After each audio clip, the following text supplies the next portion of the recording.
Welcome to Talk is Cheap and the Press is Free. And if you could hit the like and subscribe button for a brother and help a brother out, I appreciate it if you could and would. Thank you so much. When money becomes speech and rights become optional, let's start with something simple.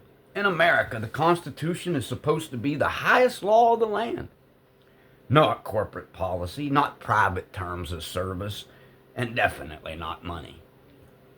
The First Amendment doesn't say Congress and corporations. It says Congress shall make no law abridging the freedom of speech.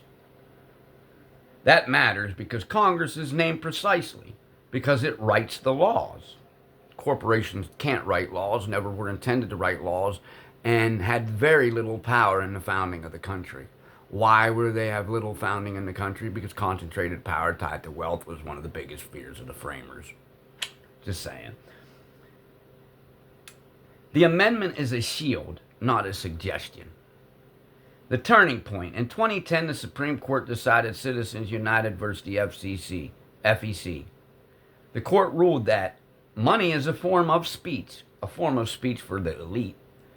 Corporations are legal persons. They never were in the history of America. Therefore, corporations can spend unlimited money to influence elections. This wasn't a small change. It fundamentally rewired how power works in America. Because if money is speech, then whoever has the most money has the loudest voice. And spoiler alert, that is not the people. The contradiction nobody can explain is where they come up with this thing up. Where they invented it from. It don't make sense. If bribery is named in the Constitution as a crime that can be tried after impeachment, and everybody can be impeached for bribery, how can you now make a law saying Trader Roberts again? Here's where the system breaks logically, legally, and morally.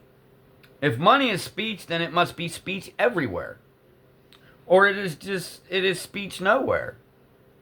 But that's not how the law works. You cannot use money to speak your way out of a speeding ticket. You can't use money to express yourself to a judge to avoid sentencing. And you sure as in hell can't hand cash to a police officer and call it protected expression. That's called bribery, and it's a crime. So why does money suddenly become speech only when it's used to influence the lawmakers who write the laws? Shape policy, write laws that affect everybody, every one of us Americans, whether you don't like them as Americans or not. If they're citizens and they're here, they're Americans.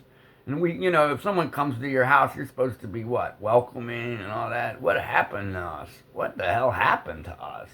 Not all of us, but some of us have lost our minds. And I'm not in the some that lost their minds. This is selective logic. And selective logic is the definition of corruption.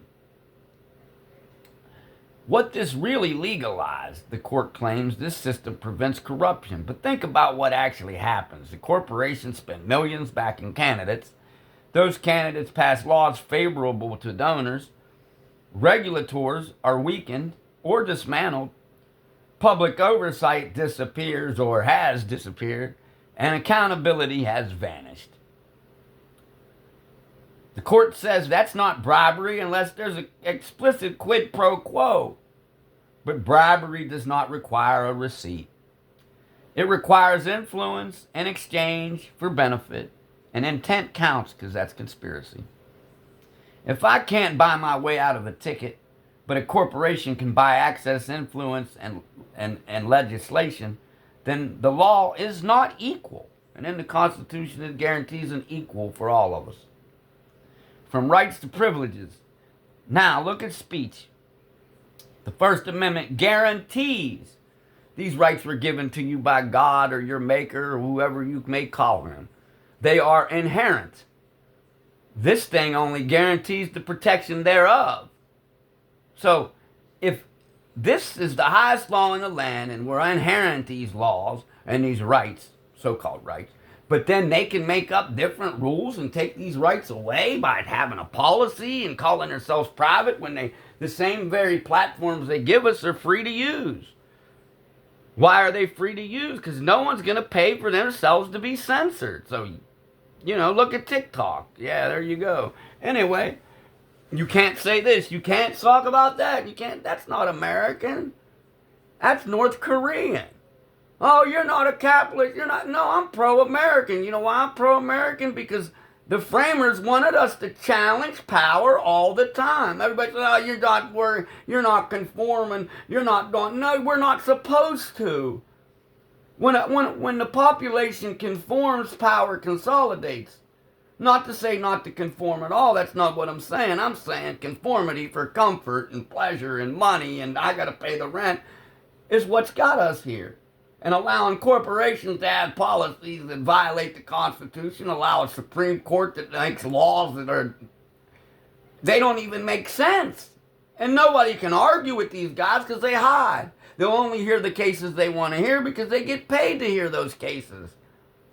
It's going to take you 10 years to get your case heard, but that Donald J. Trader, yeah, his last name's Trader now, Trader, he broke all the constitutions.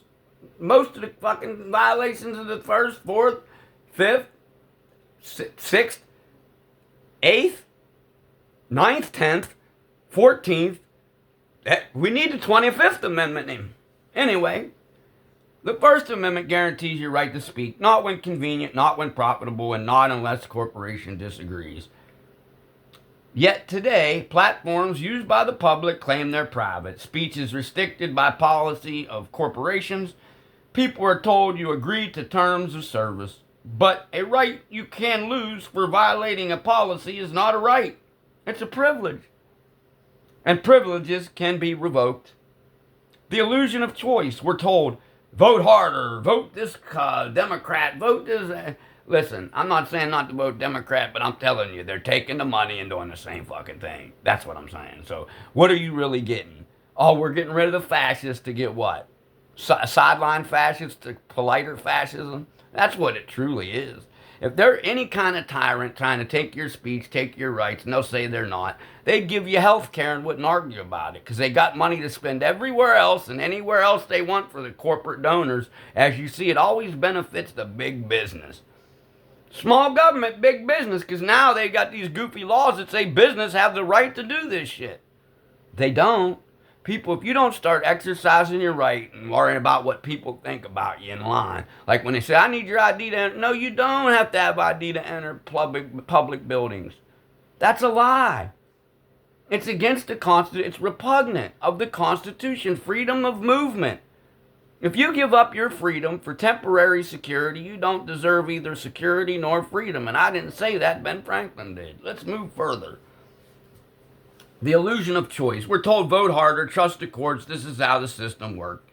But the system now allows unlimited corporate money, limited human speech, and no meaningful accountability. People are given the illusion of representation while decisions are driven by money flowing behind closed doors. That's not a constitutional republic, that's a regulatory capture. The core truth, the Constitution was not written so corporations could override the citizenry. Money could outweigh rights, and speech could be bought but not spoken.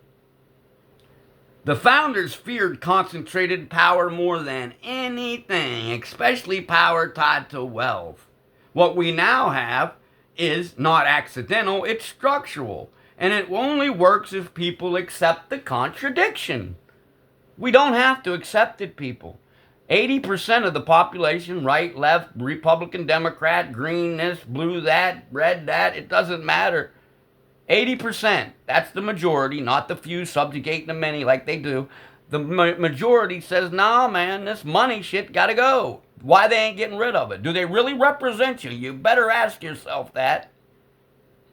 And again, right now you got to vote Democrat. I understand, and I don't like them any better than I like the Republican Party. But at least with them, you can talk to them. With these guys, they shoot you in the face and call it, well, it's self-defense. We didn't like the way he was speaking, and he raised his voice at us.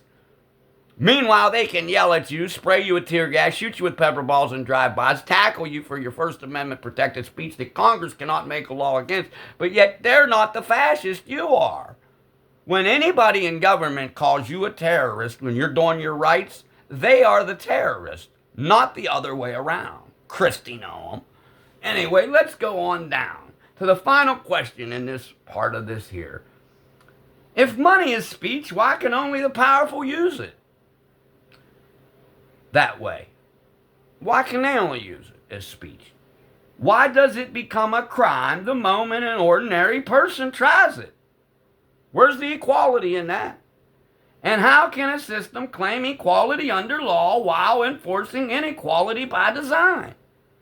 That's not a gray area. That's a blatant corruption dressed up as precedent. And the moment people stop pretending the contradiction makes sense, the entire argument collapses. Remember, talk is cheap, the press is free. I'm not talking cheaply. God bless, and have a great day.